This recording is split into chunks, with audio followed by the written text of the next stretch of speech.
Innocents. This is a Netflix original series. It has 8 episodes consisting of about roughly an hour of time. It follows 2 kids as they run away.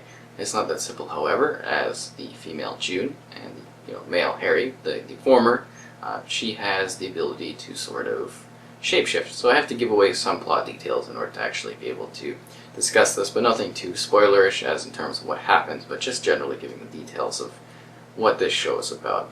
So it's split between these two, her father and brother looking for her, and then another third party trying to collect her for this special secret island area.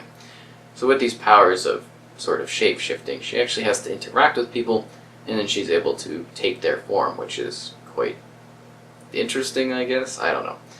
So I wasn't too blown away by this series. It's one of the first Netflix ones I've screened where I'm kind of like, not really loving this. It's very dramatic and very emotional focused, and that just didn't really hit with me. So we've got June and Harry. You get the setup of them planning on leaving. There's a whole mystery where she's supposed to be taken by her father somewhere to some island, and then she doesn't want to, so they run away, and then this event happens where she is kind of forced to shift into someone, and she doesn't know why it's happening because it's the first time. And then it's the two dealing with that problem while also trying to, basically run away from people that are trying to hunt them down. They go to parties, they go to events while being on the run, and you get to see all the different sides converging. So this is very slow. It's one of the slower Netflix originals, the kind of pacing where it really takes a while to get going, but you do get some gorgeous scenery and some beautiful sights. They really take the time to showcase the countryside and the environments and the sets they go to. There are some city-focused episodes, you could actually see more of a heavier metropolitan center, but it's very much focused on the open countryside and more peaceful kind of living in that area. So with the core group, you've got them on the run. They kind of try to live and hide, and they deal with other people that run away, and it kind of builds on that. And you do get to see a couple experiences that build up what the powers are without them exactly directly telling you what they are until you get to the later episodes.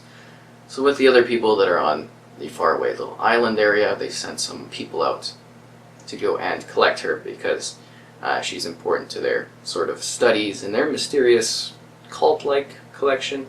I won't give too many details of who's involved there, but they definitely want her, and there's good reason to kind of bring her peacefully, but it doesn't quite go to plan, and things kind of go wild, and it becomes sort of a chase as these people try to grab her. It's very intimate, though, in that sense, as there's not a lot of people involved, so it is small groups going after one another and kind of dealing with the problems involved there. Then you have her father and her brother. I guess the father kind of maybe knows more than he's letting on, and the brother is doesn't like going outside, so like he's literally got problems involved with actually leaving, and that kind of builds into it. And then they're out trying to find them, and then people are chasing people, and some people are chasing them, and it kind of goes on from there. It's not a whole lot that actually does happen in the episodes. They focus so much on the drama between the two, and it's like just way too much of that for me. I didn't like it. I wasn't engaged. It took forever to get going. Again, it's beautiful sights. It looked great, and the idea is interesting, the concept of it, but I felt they could have maybe made it more interesting some way. I don't know.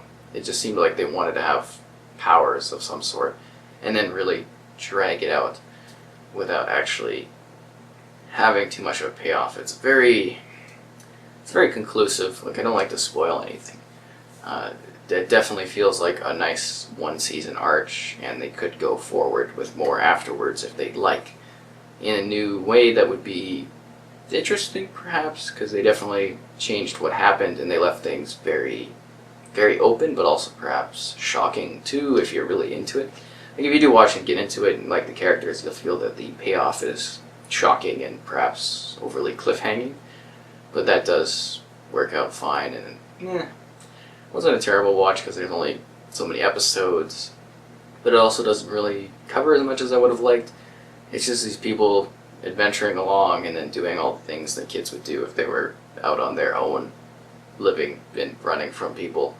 It wasn't really too exciting ever, and I didn't think that they dealt with anything too meaningful or interesting. But, oh yeah, there's also the police as an extra group that's involved too, I guess, but it's really the core three parties and then the other people around them. Because you got, like, you know, the police are obviously going to be involved with people that are running away, and they actually have a close connection to the families in that regard.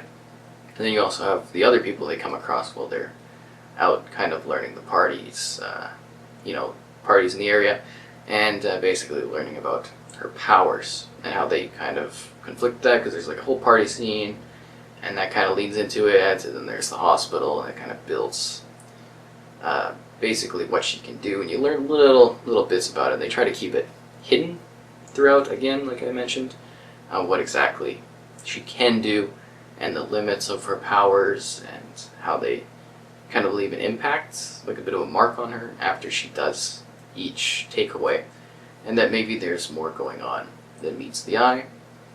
And it's just like, I don't know, some parts seemed a little bit silly and a little over the top, and it's just a really emotional kind of thing about the girl and the guy running away and then, loving each other and whatever. I wasn't too thrilled by that sense of what they were trying to showcase. I'm not sure there was extra meaning in it, and overall the themes I didn't find too interesting. I thought the pacing could have been faster, maybe shorter episodes would have been better.